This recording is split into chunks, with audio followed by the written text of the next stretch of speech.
All right, and welcome, ladies and gentlemen, to the Arena Football One schedule reveal. I'm Adam Pelletier, League Director of Communications. Joining me is our Commissioner, Jeff Fisher, and our CEO, Jerry Kurz. Before we get into the schedule, we're just going to give some brief remarks from Jerry and Jeff. So we're going to kick it off with Jerry Kurz.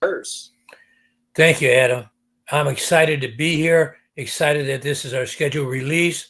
Tracy of our league staff and our owners worked really hard, did a great job.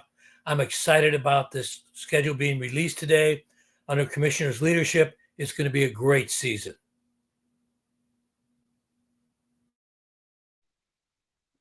So thank you, Jerry. Jeff, anything you want to add there? Yes, thanks, Adam. It's an honor to follow Jerry, and as Jerry says, how excited he is. He should be. He's been working tirelessly to get us this new venture of ours to this point. It's been a great experience. Culmination, as I mentioned, of a lot of hard work. We got a great staff here. We're really looking forward to releasing all this information, as the work has come to the first phase of the work has come to an end. So I'm excited about it. The upcoming season, the teams, everything has fallen into place over the last 3 or 4 weeks, and stay tuned. Yeah, and like y'all said, it's been a big effort. Our team owners, our league staff have all been working great together. And I know there's been a lot of moving pieces here. And I know, Jeff, there's been some questions about the Nashville franchise. Did you just want to take a minute? And I know you have something to say about that, just to make sure put everybody at ease a little bit. Yeah, there's a lot of work that went into getting us to this point, and there's still some work that is yet to be done. There will be a team in Nashville, and we're dotting the I's and crossing the T's. That's just about everything I can tell you right now. But it's a great market. We love the way the division is shaped up. That includes Nashville, and we just have a few things to wrap up before we are able to go out and release all the information. But stay tuned again, as I said. Yeah, I know folks are looking forward to those Nashville-Orlando matchups, bringing back that great rivalry and getting Albany involved as well. Well, gentlemen, I know we're very busy. Jeff, I know you got a couple more interviews tonight, so thank y'all for joining us. We're going to bring on Director of Football Ops now, Jerry Kurz, and he and I are going to take you through the schedule, the thing you've been waiting for. So thank you, gentlemen. Have a great evening. Thank you. All right. Joining me now, Gary Compton, Director of Football Ops. Just got to wait for Gary to unmute himself, and we'll just kind of start talking. So, I'm good Gary, to go, man. I'm excited. We've been waiting on this, as you know, listening to you earlier there with Jerry and Jeff, and this is kind of, I guess, puts an official stamp on everything, and kind of release this out to everyone and get everybody excited and get ready to go. Yeah, I mean, this has just been tireless. I mean, we've been working at this for weeks, months now. There's just the groundwork that's gone into this. I know that there's a lot of excitement about this. So, Gary, what do you say we give the folks their first look here at Absolutely. Let's let it go. Yeah. So we're gonna pull this in here real quick, y'all. We're gonna pull this up, and this is gonna be your first look at the Arena Football One schedule for 2025. Obviously, we're going to put this on social and on our website, and we just kind of wanted to give you this big first look here. Obviously, we got 12 teams across the board. We got 14-week season, 12 games for each team, 2 bye weeks. Gary, just kind of talk to us a little bit about the importance of those bye weeks for teams. Why is that so important in the Arena game? Well, I think in anything, if you're an expansion team and, maybe you get off to a slow start, you kind of regroup a little bit, kind of recommit. But also the thing that it does, if you have a bye week later on down in your schedule, maybe you're making adjustments at rosters to make a run towards, the second half of the season. But it also gives your team a chance to, not play, obviously, and be able to have that opportunity to be off, get healthy, heal yourself, for what coaches call the second half of the season. And if you kind of look at, some of this in here and everything, the one thing that pops out to me that I was taking notes on is Nashville. Nashville's first bye week doesn't come until week 9. And you're talking about a 12-game season there. And I think that, it's going to be important for those guys to stay healthy early, with all of that and kind of put themselves in a position. Yeah. I mean, obviously that bye week, getting healthy late, we saw, teams have seen it over the years, getting banged up really hurts down the stretch. So yes, for those of y'all acting, the team color is the home game. The white is the road game. So we got a lot more excitement to go here. So Gary, let's get into it. Let's start going week by week, as much time as we have. We do got a hard stop tonight, y'all. So we're going to get through as much of this schedule as we can because folks are busy tonight. We got a bunch of partner shows going on. We got Rebound Off the Net. We got Off the Wall. We got Arena Fan. We got the Shady Sports Network, and we got Arena AF1 Fan Zone. We appreciate all of our great partner networks bringing everything that they have to the stage. We're very excited to continue using them. We're very excited to continue working with them. And we love our community. The arena football community is second to none. I mean, Gary experienced it as a player and now as a league executive. But let's get right into it, Gary. We're kicking off the season March 14th, week 1. We got it in prime time. Albany versus Orlando.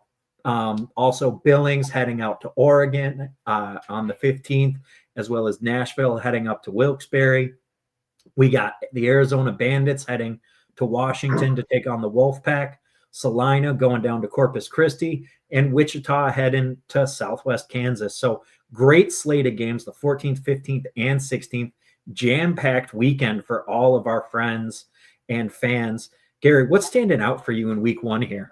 Well, I mean, obviously that's the big matchup right off the bat, as you said, Albany going to Orlando, 2 prominent names that have been around the league for many, many years. If you might want to say it, a little bit of a rivalry last year, and, they get to kick off the season in week 1. So that's going to be exciting. I think you look at Arizona going to Washington, we kind of look at our expansion teams. What kind of teams are they going to have, right off the bat? I think it's going to be interesting. Billings going to Oregon there, Wichita going to Southwest Kansas. So it's going to be a interesting week 1, but that Albany-Orlando game is definitely going to be one you want to watch.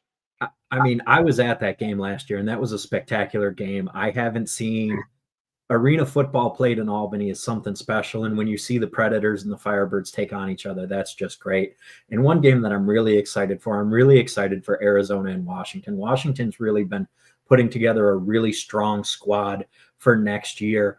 It's really nice to see that Washington has taken the lessons they learned from their first season playing arena football and really started to adapt. They brought in some great talent like Otis Odom and Joseph Hess. Bringing in those key players is going to be huge for them. And then, we get a lot of the expansion teams getting first tests. I mean, Corpus Christi and Wilkes-Barre and Oregon all playing against playoff teams in week 1. And so that's got to be, that's going to be a test right off the bat for them. Yeah, and the thing of it is, and you look at it for all of them, they all get the first game at home.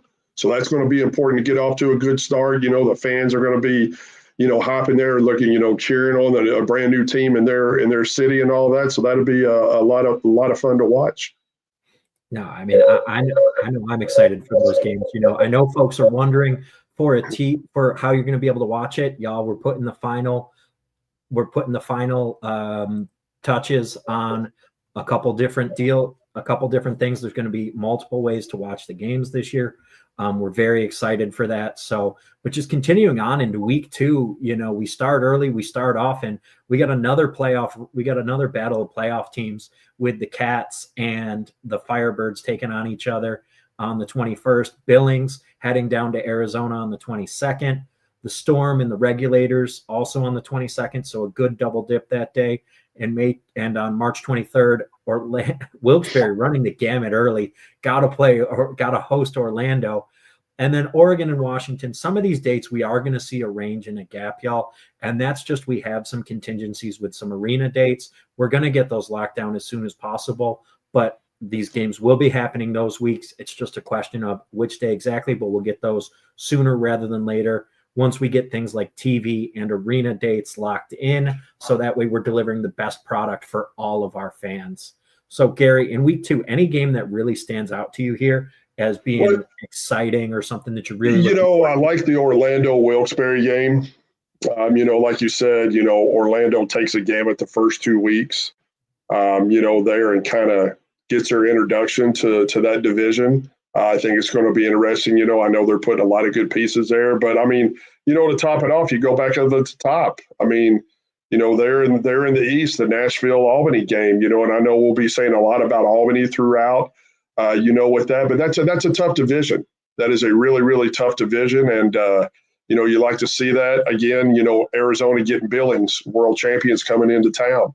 They're going to be striking up their best, to want to beat them. The Kansas rivalry there with, Southwest Kansas and Wichita, is a good one. Then out on the Pacific Northwest there, you got Oregon and Washington. So that's a great 2 weeks to start the season, and just continue to build each and every week with our schedule and keep everybody fascinated with what all's got, getting ready to happen. Yeah, and we talked about it a little bit. Wilkes-Barre, Matt Rowland talked about it earlier this year. He's very excited to let the fans choose the name. I know that they're preparing that as we speak. I know Matt's doing a lot of work there in Wilkes-Barre to get a first-class organization going. Very excited to see what they're going to do up there in Northeast Pennsylvania, NEPA, as they call it. They're very excited to have the team. And I know that the communities really embrace that. And I know everybody's pulling for the Pioneers name. So we'll have to see. Get out there, get your fan vote going. Make sure that you get the Wilkes-Barre Pioneers back. I think we saw some other questions. Gary, can you kind of explain how the divisional schedules work? And we have the 3 divisions. How many times are they playing each team within their division? Yeah, this kind of set up well for us with the 12 teams. And, we split them into 3 divisions. There are 4 teams in each division. And what we were doing as we were looking at, these divisions, obviously, is the travel of proximity, with everyone. So what we'll do with our divisions is each team in the division will play each other 3 times. Now, a lot of people will say, oh, well, that, it's kind of like a baseball series, hockey series. A lot of them have done them that way. You get the rubber match.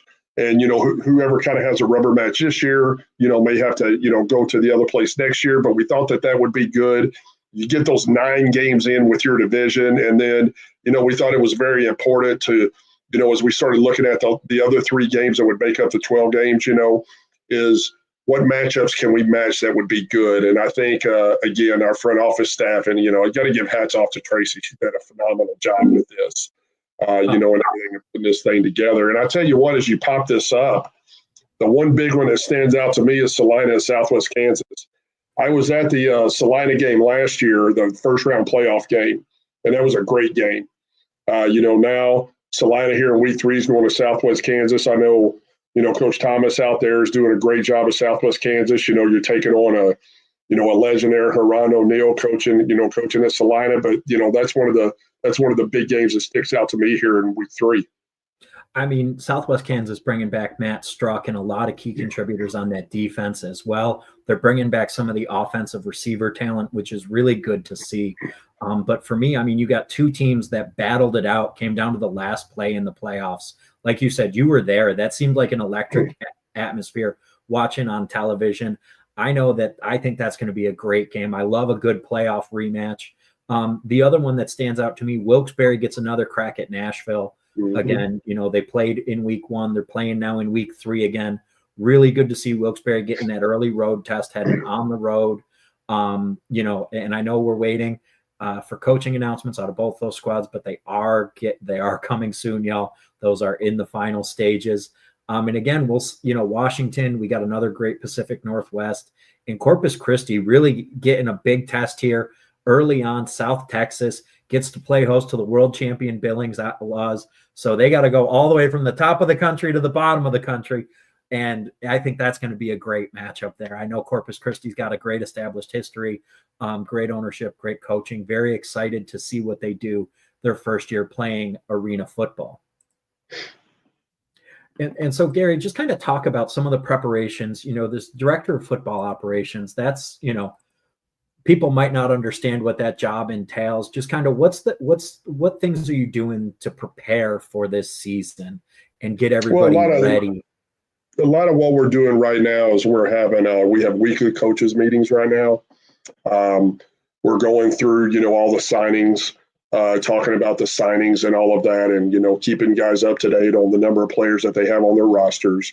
We just finished our rule book, which is going to be exciting to be able to get out and all of that. We had one of our directors of officiating on the call with the coaches today, talking the game.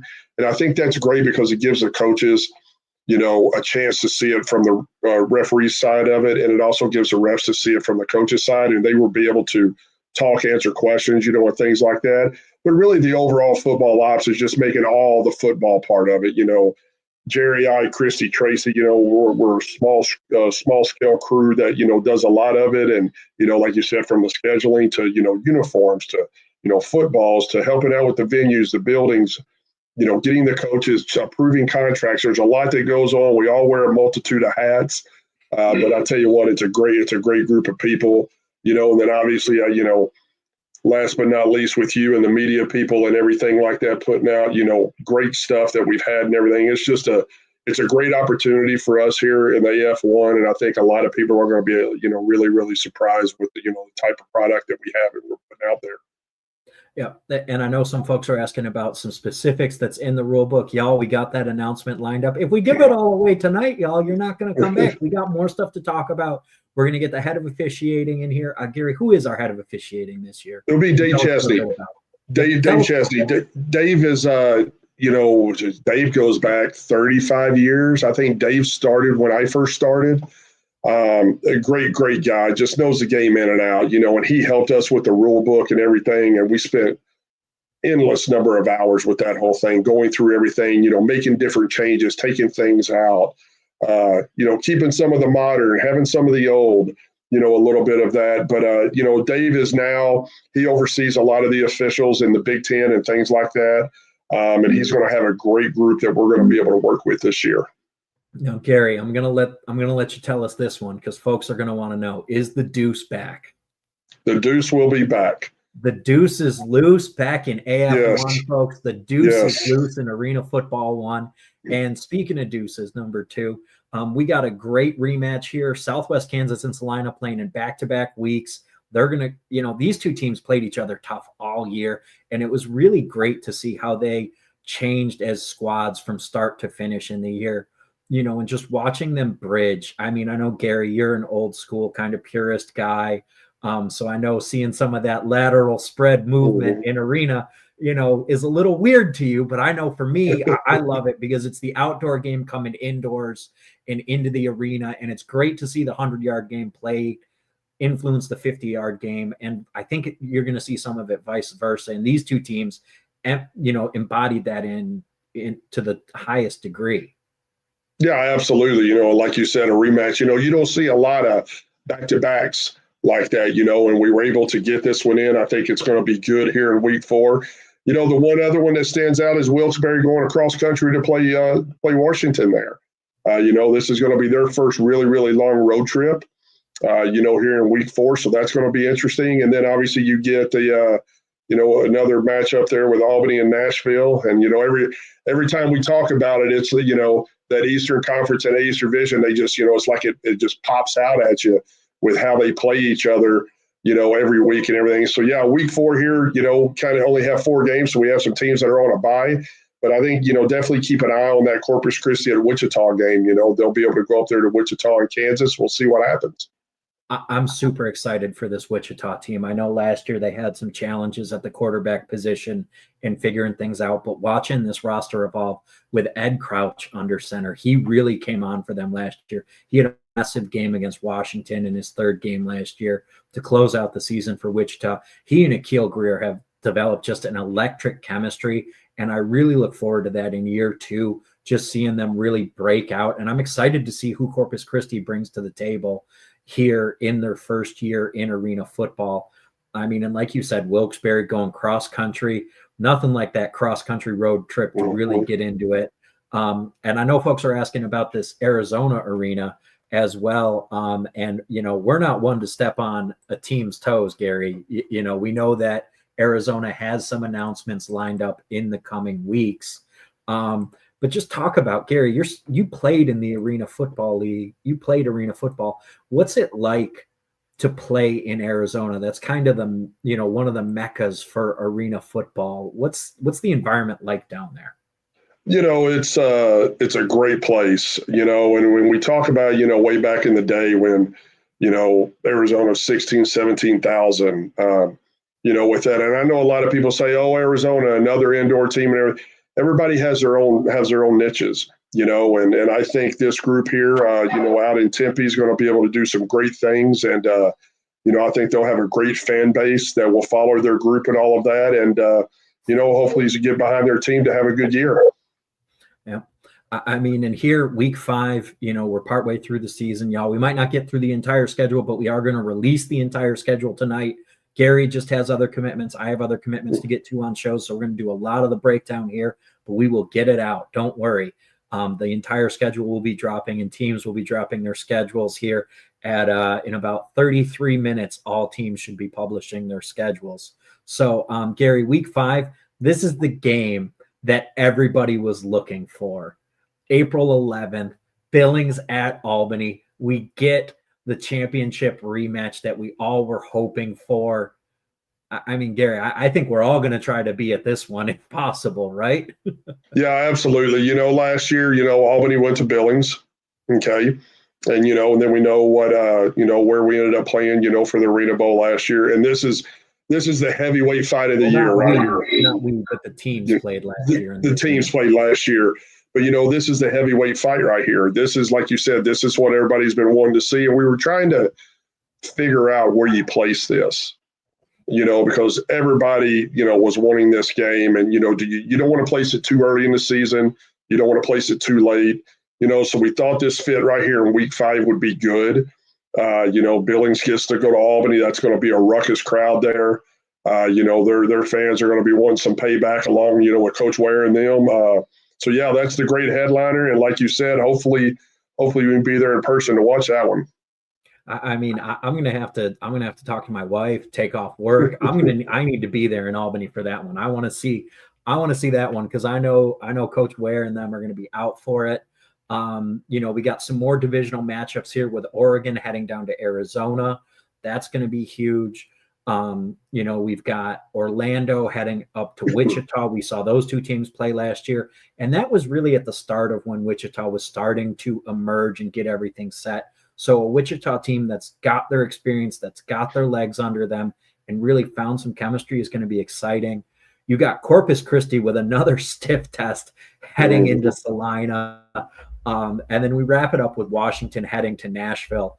I mean, just we talked about it. It's another good slate of games. We're really excited for a lot of these. Our new teams are getting tests early. You know, and we saw Arizona, you know, already announced late last week, already starting to sign players, bringing in, I think it's clear to me with their first signing, Jeremiah Spicer, Arizona is going to bring the heat on defense. Jeremiah Spicer is just a physical MAC linebacker. He's going to lay the lumber all over the field. And he's just a guy who you can really build a defense around. Yeah, you know, it's always interesting when, you know, I get all the transactions every day. It's always interesting, like you see, as you see the puzzle being built by these teams, you know, and looking at it and seeing what people are thinking. Like you said, you know, that first signing there with Jeremiah there for Arizona, you know, that was like, oh, wow, okay, now we're really rocking and rolling. So, yeah, it'd be interesting to see how they fill that roster out.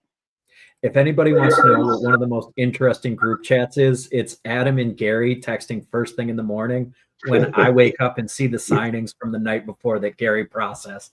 There is no better conversation than that first thing in the morning when we start talking about who's going to be who we notice really jumps off the page. And so back in week 6, we got another full week We got 6 games on the slate. I love these 6-game slates.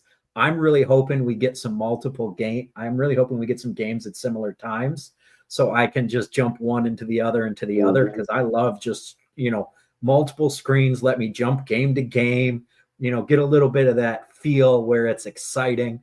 And we got a great slate here in week 6.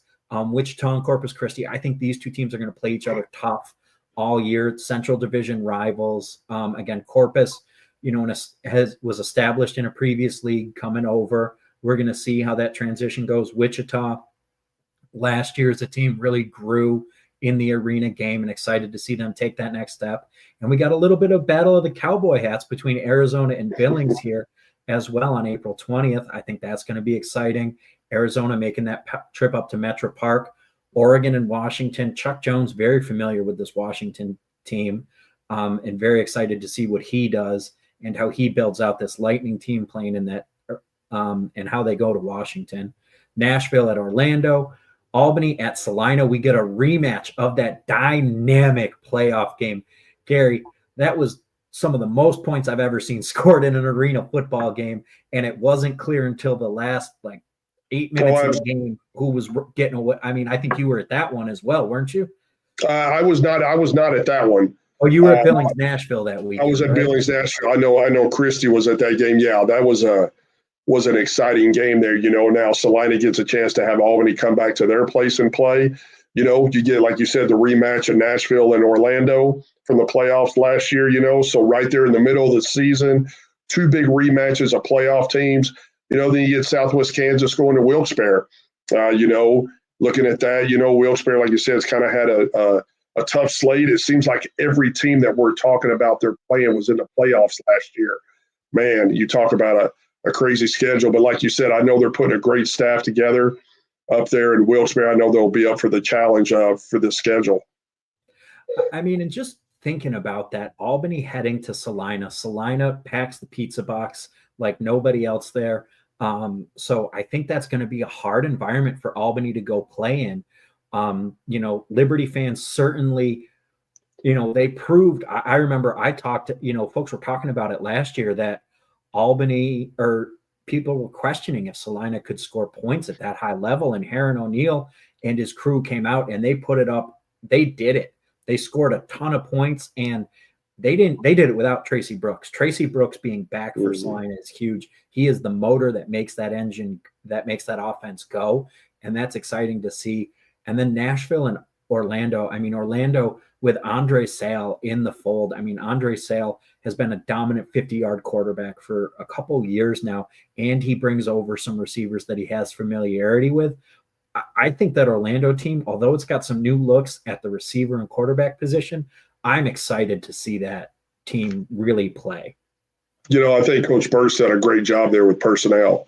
So yeah, like you said, I think that's going to be an exciting team to watch. That's going to be one of the teams to keep your eye on. I think they're going to light up the scoreboard. Oh, I mean, it's arena football. They're all going to light up the scoreboard. I mean, that's why we love the game, because defense is, I'm not going to say optional, but it's different. Commissioner Fisher might be a little, might not fully agree that defense is optional, but it sometimes is in the arena game. Week 7, we got another great slate here. We got another matchup of playoff teams with Albany heading down to Nashville. We got some divisional games with Orlando at Wilkes-Barre, Washington at Billings, Wichita at Salina, and Arizona at Oregon. Any games, Gary, if you get to go to a game each week, what's the game you want to be at this week? On this one, I'm going to tell you what, I kind of like the Wichita Salina game. Like you said, it's going to be interesting to see, how Wichita puts all those pieces together, and they are signing some great people there. We, like you said, and we know what Coach O'Neill's doing down in Salina, but you start looking at this week 7, okay, we're 6 weeks in, so now we're making that second half turn. What teams are going to start separating themselves in their division, to try to get that divisional spot, because we know how crucial that is with the playoff seedings and how things are going to be. So that's definitely one to keep my eye on. Gary, talk to us a little bit. How are the playoffs going to work this year? So what we're going to do is, obviously, like we said, we have 3 divisions. Okay, so you're going to get a divisional winner from each division.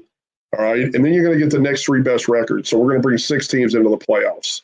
And it's kind of great with that. Instead of saying taking 2 teams from each division, we all know, with that, is sometimes it's unfair for somebody. Somebody can be 13-3 in a division and 12-4, and that 12-4 team doesn't get in because of somebody else that won a division or however it is. So you never know. You could see 3 teams out of one division get in, something like that. So I think it's important for all these teams, especially being that divisional winner, trying to secure that first round bye, as we know, is very important. Getting that home field advantage, being a step closer, to the championship. So like I said, here in the second half of the season and all that, start seeing, start who separates themselves. No, I mean, you just nailed it. I mean, in those, we got the 3 division winners, but the next 3 playoff seeds are next best records. So we could, in theory, although highly unlikely, could see 2, 3 playoff teams from a singular division, which means even if you're not winning your division, you still have a really good chance to make the playoffs. And I think that that's one thing that this divisional structure really does, is it keeps teams competitive throughout the entire season. That divisional crown is going to be a hotly contested race because you have so many divisional games. You're going to be in it for an extended period of time. And I think that that's really going to be great to see. And I think that that's going to be, like we talked about, that's going to be very exciting to watch these teams just as they compete, as they play, as they just grind to get to that arena championship game. So, and I think too, to kind of piggyback on that, this is when coaches, especially maybe the expansion teams, they're really going to start to see the development of their team. Okay, where do I need to make changes? Where do I need to, go get another horse to put in the stable, to be ready for that run and all that. So, you never want to get too far down in the standings and all that. You want to make sure you're right there in the middle to be able to make that second half run. Yeah, I mean, that's it. You can find that mid-year replacement. I mean, this time of year, May, you're going to start to see guys coming out who may have been NFL draft eligible, who maybe are looking for that chance to show what they can do. We had a lot of guys go back and, we've seen arena guys go back and forth between arena in the CFL, arena in the UFL. I mean, last year, Albany thought they had their quarterback in Malik Henry, and he signed with the CFL. This year, we see Vincent DeLeo, linebacker, running back extraordinaire, already signed with the UFL. Congrats to you, Vincent. Very excited to see what you do on the 100-yard stage, but we will miss you in the 50-yard game. If you come on back, we're going to love on you, though. Love to see some Vincent DeLeo on the field, really redefining that fullback running back position. We saw a lot of that last year, Gary. Week 8, like we talked about, some key divisional matchups, Orlando at Nashville. I'm really excited to watch Orlando and Nashville play this year. I think there's going to be some carryover because I think Orlando can really deliver a strong effort, and I'm excited to see that playoff rematch 3 times this year because if there was a way to do it, I think those 2 teams playing 3 times they'd each win 50% of the time. I don't know how that would work, but I think that's how it's going to go. In Wichita with a tough home test with Salina coming to town here in week 8, back half of the season, we're really going to see a lot of that coming through. We're going to see that's going to be a game with some key playoff implications as well. Gary, what standing out to you as you're looking at this? Well, how about Albany and Wilkes-Barre? That's going to be kind of a good rivalry there. Albany's get another team up in the East there that they can compete with. But I think you said it. The Nashville-Orlando game. It was great to hear what Commissioner Fisher was talking about with Nashville earlier today and all of that. And we know that they're getting everything ready. They're getting ready to sign a coach and do everything. And I think that is going to be a team to really watch. I think they're doing some great things and all of that. Corpus Christi, again, going cross country there to Washington, halfway through the season there. So yeah, it's starting to line up, like you said, with a lot of divisional games there to kind of make that last push. Yep. And y'all, again, in this back, as we get into the later half of this schedule, there is some open-endedness, the first or the fourth. That's going to be narrowed down in the coming days and weeks ahead. That's just some questions around arena availability and broadcast plan as well. We have some things in the work. You will be able to watch the games. We have several things in the work, and we're excited to start to share more news.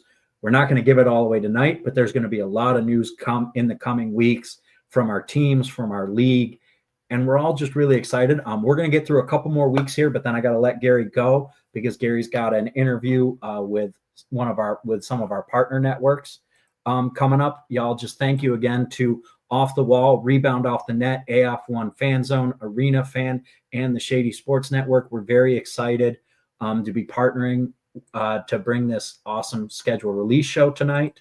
And it's great. All of those shows, all of those networks except Arena Fan are going to be going live after this. They're going to have interviews with team executives, coaches, tons of people all over the place. So we're super excited to see this all come together. We're really excited by our arena football community. Gary, we talked a little bit about it. Talk to me about how, the fullback positions evolved from when you played to now. What's behind that change? Well, I think a lot of it is you look back to the way the game used to be played, quote unquote, as we say at the Ironman football, and playing both sides and playing both ways, to now to where there's more of a running game established. There's more of, as you've said it, the outdoor game coming indoors, not being played on both sides. So now you're platooning, you don't have those. Everybody is a specialist nowadays, if you want to call it. So I think that just allows, a little bit more of what you can do, at that position instead of, as we all know, it used to be just line up and bang, bang, bang heads with the backer, and you might get a little love every now and then, and, you flip around and do it. But it's good to see. It's good to see the involvement of coaches that are coaching now, and how can I get the game to the next level? I think that's how all good coaches are. Is how far can I expand it? Within the walls of the confines that we have in the game, and seeing what everybody's able to do.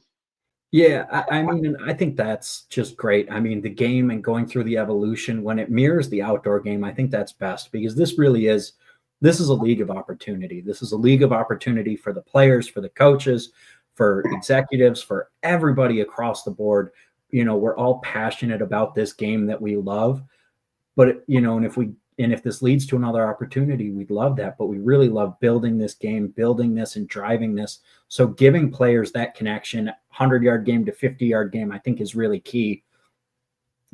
Week 9, the one I'm going to tell you, that May 9th game, Southwest Kansas heading to Albany, I think that's going to be a sneakily good game.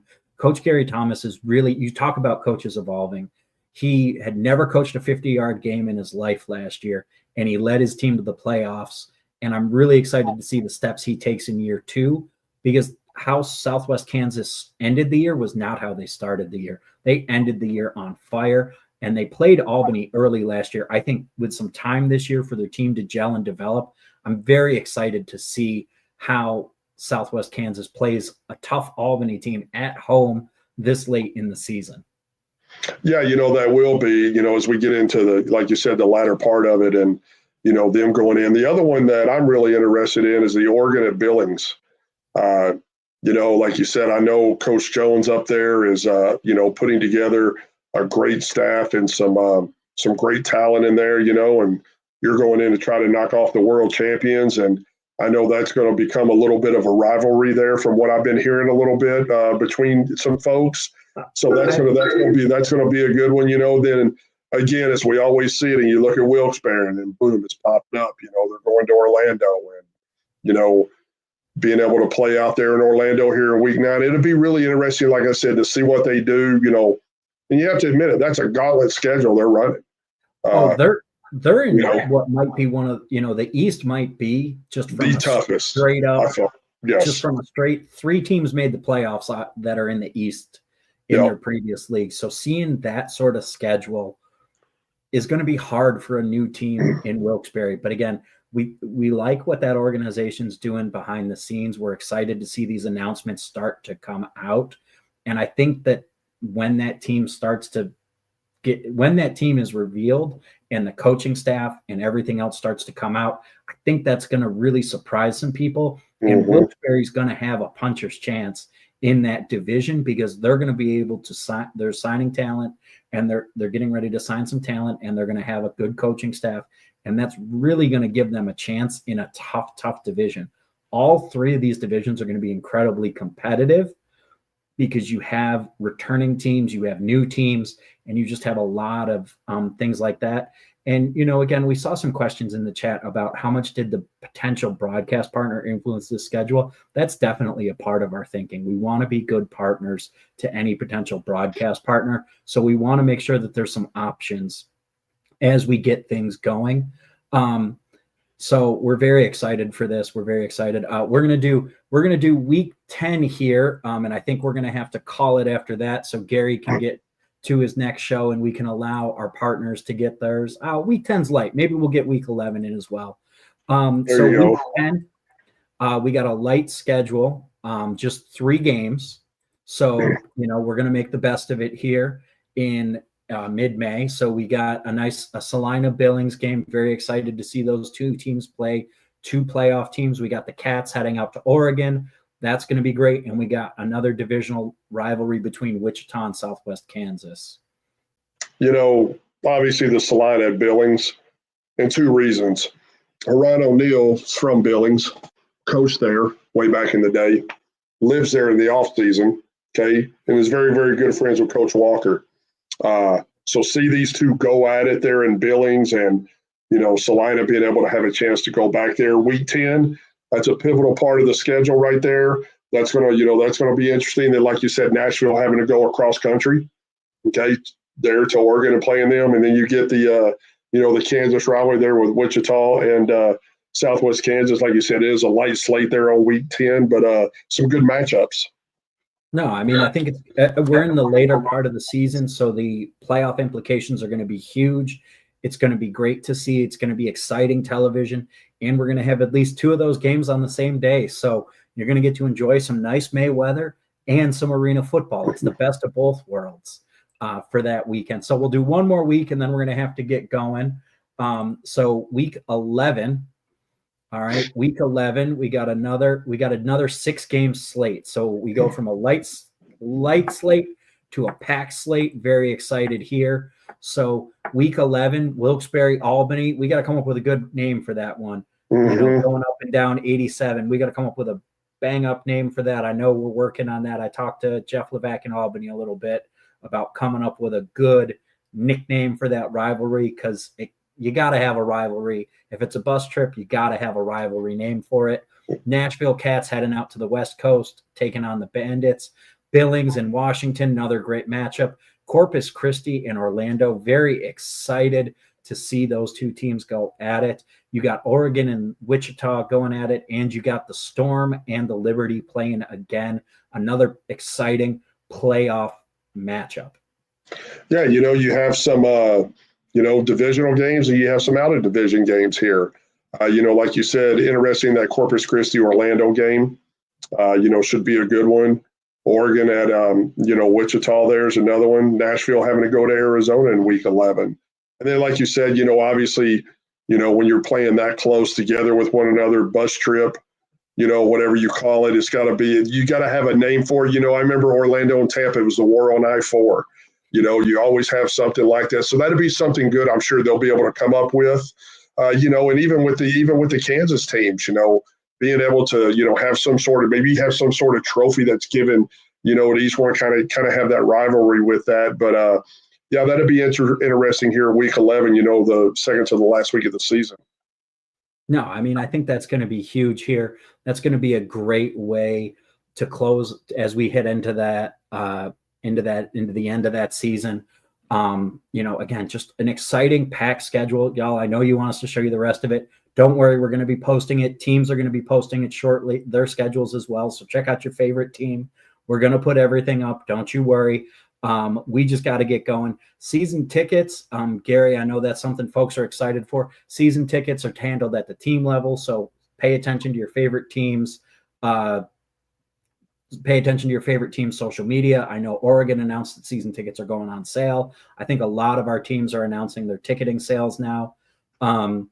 So, Gary, anything else you want to talk about that we didn't get a chance to touch on before we wrap this up here? No, like you said, I think it's going to be exciting. You know, we've been waiting for the schedule to come out to try to get all that. Everybody's want to know the teams. We got the teams. Everybody's want to know the division. You got the division. Now the schedule's out. Now, you know, the big one is going to be everybody wants to know the TV partner, and that's all coming to all you guys. Don't worry about that.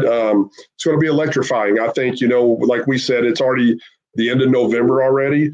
You know, fixing to be December, and before long, we'll be going to training camp, kicking off 2025, and, you know, looking forward to a great year. Yeah. So, folks, thank you very much for joining us. We're going to be signing off here. Steven asks, what if I don't have a favorite team? Then you got some time to pick a favorite team. You know, we're going to help you pick a favorite team here. You got time before that March 14th kickoff. We're very excited for this. It's going to be a great year. Just so you kind of know the lay of the land, Gary's going to be jumping off. You can catch him right away over on Rebound Off the Net with Josh. Very excited to hear Gary and Josh chop it up. Some great conversation there. Also at 8:30, you're going to have Commissioner Jerry Fisher chatting with Trey over at Off the Wall. I know the Shady Sports Network has a whole slew of coaches coming on to talk tonight. I couldn't even begin to guess when they were talking. And then at 8:30, and then also at 8:30, joining the AF1 Fan Zone, Miguel Morga from Washington is jumping on to talk with them over there, and Scott Burke. So, folks, thank you again for joining us. And just, you know, I'm gonna put the schedule up here for the last little bit, last couple minutes as we start to jump over to our next show. But just so Gary and I can get going to our next location. Folks, very excited. There's going to be a lot of great things ahead. There's going to be a lot of questions answered in the coming days and weeks. So please bear with us as we go through that. So we're very excited. Here it is, the AF1 schedule for 2025. We'll leave that up for a little bit. It's going up on social. Teams are going to be posting their games. And we're excited. Everybody have a great rest of your evening and stay tuned in.